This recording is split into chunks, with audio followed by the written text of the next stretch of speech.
All right, so I got asked by an athlete today, sent me a message through my EMR system and said, hey, make sense of this article for me. So I looked it up and we're going to talk about it. The article you're looking at right now came from bicycle.com. It's bicycling, skipping breakfast can impact your performance later in the day. Even if you eat the same amount of carbs and calories, research shows that extending your nightly fast can slow you down. All right, not sure how the average person reads this article or that headline right away. Like, do they even read the article that is written here by Celine Yeager? If they don't, what's their immediate takeaway? I'd be curious to know right now from you, like if you just read this headline, would you infer some information and take it away? And if it was, what was it? And if you read the article, and I'm briefly going to go through her article very quickly because I'm going to pull up the actual journal article and tell you what I come across. So here is talking research shows that intermittent fasting, known as time-restricted eating, when you eat in a limited window, can help some people lose weight, lower inflammation, etc. But when it comes to cycling performance, opening that eating window and making room for your morning meal is the way to go, according to a study published. Okay, that's a pretty big statement, right? That encompasses all training, all cycling, really, and it's not just cycling, like all activities. But you can't do that with research, and you can't do that with the application of food. And that's one of my problems that I have with these articles. So I already have a problem with the first paragraph, but let's just keep going. In the study, researchers asked small groups of highly trained cyclists to skip breakfast and then do a 20K time trial in the evening. Well, all right, 20K time trial in the evening, that's hard eyeballs out work, man. We already know that we should never not eat before a big workout, right? They didn't actually fast, however, in this study, and we'll get there. And so now they go through what the article, the research was, so they summarize it, and I'm going to do the same. I'm going to scroll down to the bottom of her article. Whatever the case, if you use intermittent fasting as a weight loss tool, eating your morning meal is a good strategy for performing your best later in the day. All right, that's probably a good summary, right?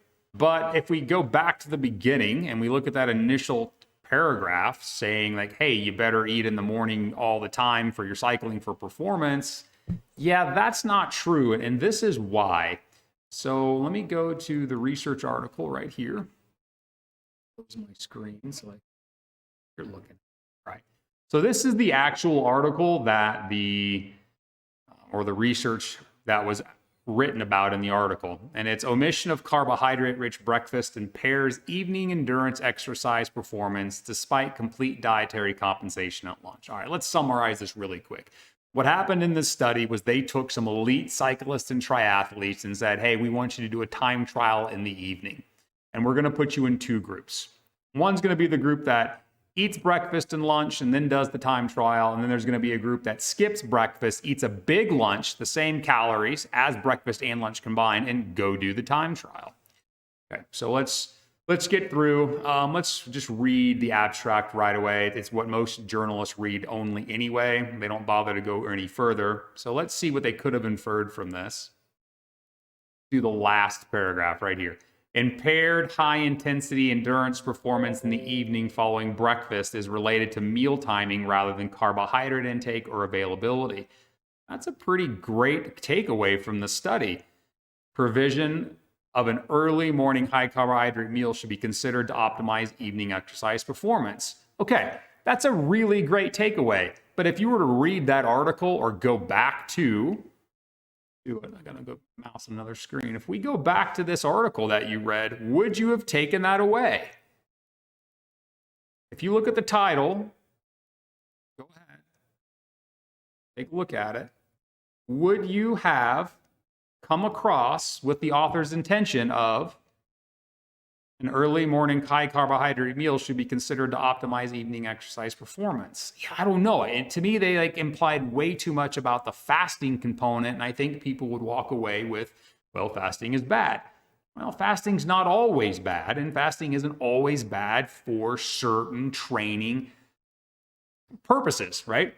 I would say fasting is not good for performance specifically, but are we talking about performance in one specific spot, like at a training, at an event or a particular training session? Are we talking about fasting in the context of your training block to increase performance because not eating carbohydrates all the time actually does infer some benefit for performance? Well, it depends. Okay, so let's look at the methods. There were 11 highly trained competitive triathletes and road cyclists, okay? There was one female. If I remember correctly, only 9 of the 11 data points came through because of technical difficulties. These individuals self-reported regularly eating breakfast all the time. All right, cool. Remember, we read from left to right, which is why I skipped the yellow up here, okay? We're going to read left to right.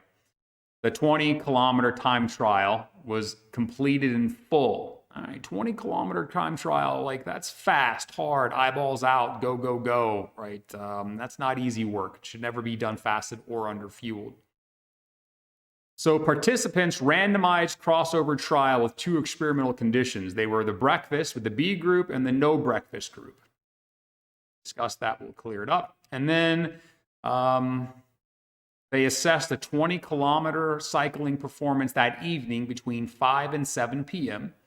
And there was no at least 4 and no longer than 5 hours between the last lunch and the time that they did this time trial. So there was 4 or 5 hours between the last meal, which we lunch, and when they did this actual activity. So point out that there was no fasted work here. They didn't do this time trial fasted. This was not a fasted time trial. This was not looking at fasting and performance. There might be saying that you could even infer, like, okay, we extended fast, we had lunch at 11, so we had an extended fast from breakfast. Okay, but it's not fasted work. They actually ate lunch and then they went and did this training time trial 4 or 5 hours later. So the meal provision, this is what they provided them. The breakfast condition in the breakfast group, they were provided a standard high carbohydrate breakfast meal between 8 and 9 a.m. So they ate breakfast at 8 or 9. 20% of their total predicted energy requirements were in this high carbohydrate breakfast. So what they did was they took all of the body composition information they had, they predicted how many calories they should eat in a day, and they said, okay, 20% of that you're going to eat at breakfast. And they created a pre-made meal, and they had them eat this meal for breakfast if you were in the breakfast group. Now, the following, when I say the breakfast group, they actually did both. So all of the athletes did the time trial fed, and they all did it unfed, and they compared the times. Now, following the standardized composition, they had lunch meal. That was served between 12 and 2 p.m., which contained 30% of their predicted energy. So in the groups, they had breakfast had 20% of the total energy. At lunch, they had 30%. So 50% of their total daily energy intake was taken in on the breakfast and lunch group. Now, if they didn't have breakfast, their lunch was 50% of their calories. So essentially, it was like eating breakfast and lunch at the same time at the lunchtime meal. And then 4 or 5 hours, right? No less and no longer, right? 4 or 5 hours, they did this time trial. Okay. Overall intake, this is important, which is why it's in a different color, that brings it out. The macronutrient and calorie intake for both groups, whether they had breakfast or didn't have breakfast, were the same. Okay, so they were matched. It's important to note that when they look at the results of this test, that it wasn't calorie deficiency and it wasn't more carbohydrates versus less carbohydrates. It was the simple fact that somebody didn't have breakfast before this time trial, and that created a lower in performance situation. It did poorly. All right, in the 20-kilometer time trial, this is very important data here. Prior to the 20-kilometer time trial, participants completed a 10-minute steady state phase at 40% of their W max. And what they did here is they wore a rubber mask, okay, and they did a MET cart, so indirect calorimetry, and they took the oxygen expired while they were breathing, riding their bike into this mask. And it told them how much of a particular substrate they were using. Were they using fat, or were they using carbohydrate, and in what ratio was this occurring? Now, they did this 10 minutes, and they did it before the time trial. They didn't do it during the time trial. They didn't do it after the time trial. So they did it during a 10-minute warm-up where they took the data, because what they found was that the fasted individuals, I don't want to say fasted, the individuals who didn't eat breakfast burned more carbohydrate, right, than those who ate the breakfast. And they burned less fat than those who ate the breakfast. So let me go back and say that again. The people who did not eat the breakfast burned more carbohydrate and less fat when they did the time trial. Now, that's counterintuitive until you understand one thing. They did this 10 minutes prior. They didn't actually do it during the time trial. And that 50% meal was bigger than the 30% meal that the breakfast group had, meaning those who skipped breakfast had this huge 50% high calorie meal. So there's a good chance that the body was still processing all the carbohydrates from that meal, which means the body would burn it more in the initial stages of this time trial. Now, how they done the indirect calorimetry, taking a look at how much macronutrient was being burned, carbohydrate or fat, during, that would have been pretty cool, but they didn't because it's hard to do the work with this mask on. They didn't want to mess up or interrupt or interfere with the test, but that's a pretty big variable to pay attention to. So I think that was important to note. All right, so let's scroll down. Let me see what I have here in my notes. So it's not a true assessment of fasted work training, right? So I think I talked about this earlier. They did the time trial 4 to 5 hours after having a meal. That's not fasted. So this is not a fasted research article, regardless of what you may have taken away from the article. Okay, the skipping breakfast. Take a look at that. Okay. So regardless of what you took away from somebody skimming, and maybe they didn't. Maybe the average individual reads didn't even infer that. Maybe I'm making shit up, right? But I think it's important to pay attention to these details. So what do we find out? The rate of energy expenditure during the study, during the steady state component of this, was not different between the conditions. So they burned the same amount of energy regardless of whether they had breakfast or not. But they did use different substrates. They did use more carbohydrate and less fat. And authors even admit that that was probably because that 50% meal at lunch was way bigger. The body was still using carbohydrate. What other notes do I have? No difference in heart rate response during the time trials between the conditions. So the heart rate wasn't much different. I kind of beg to differ because looking at the graphs. So here are some graphs, the power output. So the no breakfast group had a little bit lower power output, right? That actually means something because in a race or an event or in a breakthrough workout, and this is important, BT workouts, the workouts that are like, man, this is meant to raise the bar, hit these, go hard. Hard means hard, fast means fast. This isn't easy, right? Or in a race event where seconds matter, and it doesn't matter if you're a pro or a super elite or you're just an age group guy out there trying to win an event or a girl, right? When it comes down to seconds and you're competing against somebody else of equal level, watts matter. And so if they didn't have breakfast earlier that day, they were going to put out fewer watts. Probably means you're going to lose the race. So I think that's important to say, like, if you have something in the evening, which a lot of, like out here in the Cherry Creek, they had time trials around Cherry Creek Reservoir. That's in the evening time when everybody gets off work. If you skipped breakfast that day, there's a good chance you're going to do poorly and your points are going to be decreased as you don't go as fast, right? We'll talk more about that at the end, what that really actually means. The mean power output for the whole thing for the 20-kilometer time trial was a little bit less in the no breakfast, and we talked about that already. Here's figures.